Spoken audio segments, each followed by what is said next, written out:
যে অন্যায় আমাদের ডাক্তার বন্টির উপরে হয়েছিল, সেখানে যদি সরকার এখান থেকে শিক্ষা গ্রহণ করত, তাহলে কিন্তু আজকে ল কলেজের এই নক্কারজনক ঘটনা ঘটত না। দেশের অনেক ভালো অফিসার আছেন, কিছু চাটুকারী অফিসার আছেন যারা অনৈতিক কাজ সরকার যেটা করছে তার সঙ্গে সঙ্গ দেন। আপনাদের থানাগুলো এফআইআর জিডি নেয়, তাহলে কিন্তু এই দুষ্কৃতিকারীরা এই রকম ঔদ্ধত্য নিয়ে গণধর্ষণ করতে পারত। আপনারা দেখেছেন ফারাক্কা, পুরুলিয়া, জয়নগর, মেদিনীপুর, কৃষ্ণনগর, কোথাও বাকি তার লাইন রাস্তায় রাস্তা দেখাবে। তাই তো রাজপথে পুলিশ যদি সত্যিকারের অ্যাক্ট করত, মনোজিৎ মিশ্রের মতো ছেলেরা কি এই একটি মেয়ের সর্বনাশ করতে পারত? তখন নির্বাচন কমিশনকে বিজেপি পার্টির একটা শাখা তৈরি করে এবার নির্বাচন কমিশনকে সামনে রেখে ওরা লড়তে চাইছে। বাংলায় আইন শৃঙ্খলার উন্নতি যাতে হয়, আরজি কর থেকে ল কলেজ, আরজি করের যদি সত্যিকারের যে অন্যায় আমাদের ডাক্তার বন্টির ওপরে হয়েছিল, সেখানে যদি সরকার এখান থেকে শিক্ষা গ্রহণ করত, তাহলে কিন্তু আজকে ল কলেজের এই নক্কারজনক ঘটনা ঘটত না, তমন্না খাতুন মারা যেত না, কলেজে কলেজে ছাত্রীদের ওপরে যে অত্যাচার, সে মেডিকেল কলেজ, ল কলেজ, এমনি কলেজ, সারা বাংলায় মহিলাদের ওপরে যে অত্যাচার আপনারা দেখেছেন ফারাক্কা, পুরুলিয়া, জয়নগর, মেদিনীপুর, কৃষ্ণনগর, কোথাও বাকি নেই। তারই প্রতিবাদে আমরা লালবাজারের পুলিশ আধিকারিকদের কাছে, পুলিশ কমিশনারের কাছে জানতে চাই যে আপনারা যদি সঠিক সিদ্ধান্ত সঠিক সময় নেন, আপনাদের থানাগুলো এফআইআর জিডি নেয়, তাহলে কিন্তু এই দুষ্কৃতিকারীরা এই রকম ঔদ্ধত্য নিয়ে গণধর্ষণ করতে পারত না। যেমন যে ছেলেটি সাউথ ক্যালকাটা ল কলেজে যে অত্যাচার করেছে তার বন্ধুদের নিয়ে, এর আগে তার বিরুদ্ধে অনেক অভিযোগ থানায় হয়েছে, কিন্তু কোনো অভিযোগ লালবাজার কর্তৃপক্ষ গুরুত্ব সহকারে দেখেনি। তারই পরিণামে এই ঘটনা আজকে ঘটল। প্রত্যেকটি বাবা মা বাংলার শঙ্কিত। তৃণমূলের নেতারা ফোনে পুলিশের বউকে, পুলিশের মাকে তাদের সম্বন্ধে কুরুচিকর কথাবার্তা বলছেন, তারপরেও তারা অ্যারেস্ট হয় না। আইন শৃঙ্খলা কি করে থাকবে? তাই লালবাজার চলো, পুলিশের কাছে কৈফিয়ত চাও। তার কারণ আমরা মনে করি পুলিশের অনেক ভালো অফিসার আছেন, কিছু চাটুকারী অফিসার আছেন যারা অনৈতিক কাজ সরকার যেটা করছে তার সঙ্গে সঙ্গ দেন। আমরা তাদের বিরুদ্ধে, আমরা পুলিশকে বলছি, যখন এই দুষ্কৃতিকারী, এই যারা হামলা করছে, যারা মেয়েদের ওপরে অত্যাচার করছে, এই গুন্ডা বদমাশদের যদি আপনারা কন্ট্রোল না করেন, আপনাদের বাড়ির মেয়েরাও তো বাদ যাবে না। এই দাবি নিয়ে আমরা লালবাজার কর্তৃপক্ষ, আধিকারিক, পুলিশ কমিশনার, আমরা কৈফিয়ত চাওয়ার জন্য যাচ্ছি। আমরা বলছি সংবিধানে কি আছে আপনারা এটাই খালি দেখুন, সরকার কি বলছে এটা দেখবেন না, কোথায় আপনাকে ট্রান্সফার করে দেবে তার ভয় পাবেন না। এই কাজের জন্যই আজকে লালবাজার চলো অভিযান। এটা তো আমাদের শুরু। আমরা বলতে চাইছি সরকারের তাবেদারি করবেন। পুলিশকে কি আপনাদের সময় দিয়েছে? কোন পুলিশ সময় দেবে? মানে কমিশনার পুলিশকে যে সময় দিয়েছে আপনাদের? আমরা তার কাছে ডেপুটেশন থুড়ি দিতে যাচ্ছি, আমরা তো অভিযোগ জানাতে যাচ্ছি রাস্তায়। সুভাষ মুখোপাধ্যায় কবিতার লাইন রাস্তায় রাস্তা দেখাবে। তাই তো রাজপথে পুলিশ যদি সত্যিকারের অ্যাক্ট করত, মনোজিৎ মিশ্রের মতো ছেলেরা কি এই একটি মেয়ের সর্বনাশ করতে পারত? এর আগে 8 বার থানায় অভিযোগ হয়েছে।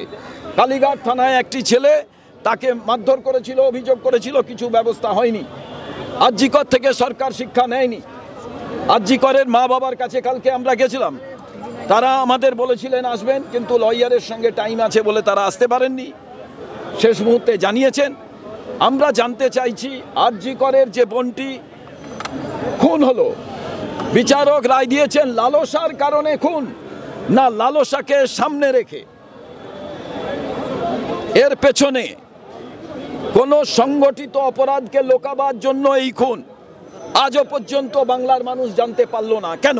আর এর জন্যই এতগুলো পরকে পর ঘটনা ঘটছে মেয়েদের উপরে অত্যাচার। তার কারণ আরজিকর থেকে সরকার যদি শিক্ষা নিত এই ঘটনা ঘটতো না। অনুব্রত মণ্ডল যে কথা বলেছে, পুলিশ যদি সেখানে অ্যাক্ট করত, পুলিশ যদি এই রকম কুরুচিকর কথাবার্তা বলার পর অ্যারেস্ট হতো, তাহলে অন্য যারা দোষ করতে যাচ্ছেন, যারা দাদা দিদিদের আন্ডারে আছেন, তারা বুঝতে পারতেন। আমি শুধু বাংলার মুখ্যমন্ত্রীকে বলবো, আইন শৃঙ্খলার দায়িত্ব রাজ্যের। আপনি প্রথম মহিলা পুলিশ মন্ত্রী, প্রথম মহিলা মুখ্যমন্ত্রী, আপনাকে দিদি ডাকে, আপনি মায়ের ভূমিকায় অবতীর্ণ হন। আপনারা যখন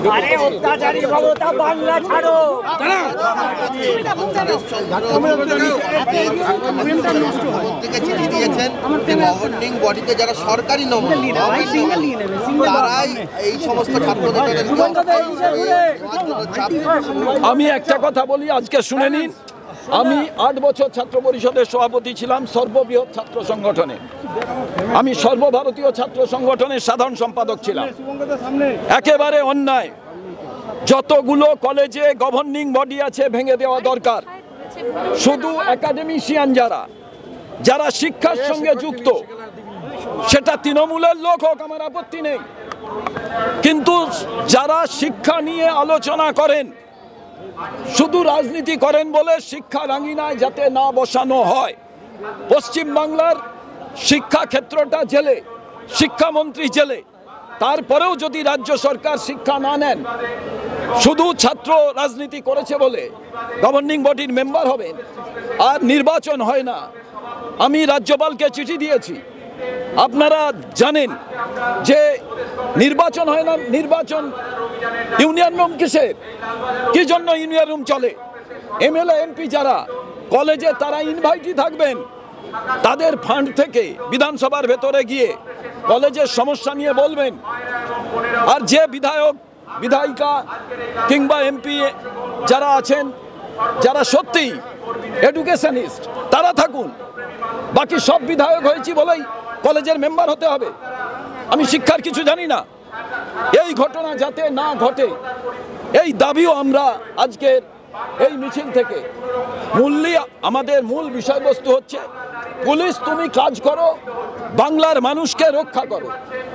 সেই দায়িত্বটা অশোক স্তম্ভ নিয়ে যদি না কেউ করে, ওনারা তো যোগ্যতায় চাকরি পেয়েছেন, কোনো তৃণমূলের নেতাকে ধরে তো চাকরি পাননি, তাহলে এই কাজটা হচ্ছে কেন? এটাই আমাদের অভিযোগ। নাগরিকত্ব প্রমাণে নথি হিসাবে কেন আধার গণ্য হবে না, সেটা নিয়ে নির্বাচন কমিশন সুপ্রিম কোর্টে প্রশ্নের মুখে পড়েছে। আপনি জানেন যে বিহারের ভোটার তালিকা সংশোধন, আপনাকে আজ বলি, ইডি সিবিআইকে দিয়ে কেন্দ্রীয় সরকার পারল না। 370 তুলে দিল, 35A তুলে দিল, রাম মন্দির বানালো, তালাক নিয়ে ঘটনা ঘটলো। তারপরেও দেখছে যে অর্থনৈতিক উন্নতি, দেখছে ভারতবর্ষের বেকারদের চাকরি, হেভি ইন্ডাস্ট্রি, ম্যানুফ্যাকচারিং ইন্ডাস্ট্রি কিছুই করতে যখন পারল না, তখন নির্বাচন কমিশনকে বিজেপি পার্টির একটা শাখা তৈরি করে এবার নির্বাচন কমিশনকে সামনে রেখে ওরা লড়তে চাইছে। রাহুল গান্ধী আমাদের নেতা বলেছেন যে যতই তুমি চেষ্টা করো না কেন, আইনের বাইরে কেউ নয়। আজও লালবাজার যাচ্ছি, আমাদের একটাই প্রশ্ন, ভারতবর্ষের সংবিধান মেনে যে পুলিশ কমিশনার আপনি কি কাজ করছেন, সেরকম নির্বাচন কমিশনার আপনি সংবিধান মেনে কি কাজ করছেন? ওই মোটা বইটাই আমাদের কাছে সব থেকে গুরুত্বপূর্ণ। ওই বইটা নিয়েই আমাদের লড়াই, অন্য কিছু নিয়ে না। ধর্মঘট হয়েছে, সেখানে পুলিশ যে চর মেরেছে তার বিরুদ্ধে কোনো ব্যবস্থা নেওয়া হয়নি। আপনাকে আজ বলি, রুটি রুজির জন্য যত বড় কেউ হোক, মুখ্যমন্ত্রী, প্রধানমন্ত্রী, যত বিজ্ঞানী, ডাক্তার, শ্রমিক যদি কাজ না করে তাহলে দেশ শেষ হয়ে যাবে। শ্রমিক বিরোধী কোনো আইন, তার বিরুদ্ধে যখন শ্রমিকরা রাজপথে, আমরা তাকে সমর্থন করেছি, আগামী দিনে সমর্থন করব। আরো ভালো ভালো খবর দেখতে সাবস্ক্রাইব করুন বাংলা হান্টের ইউটিউব চ্যানেল। বাংলা হান্টের আরো খবর দেখতে নজর রাখুন বাংলা খবর মানেই বাংলা হান্ট।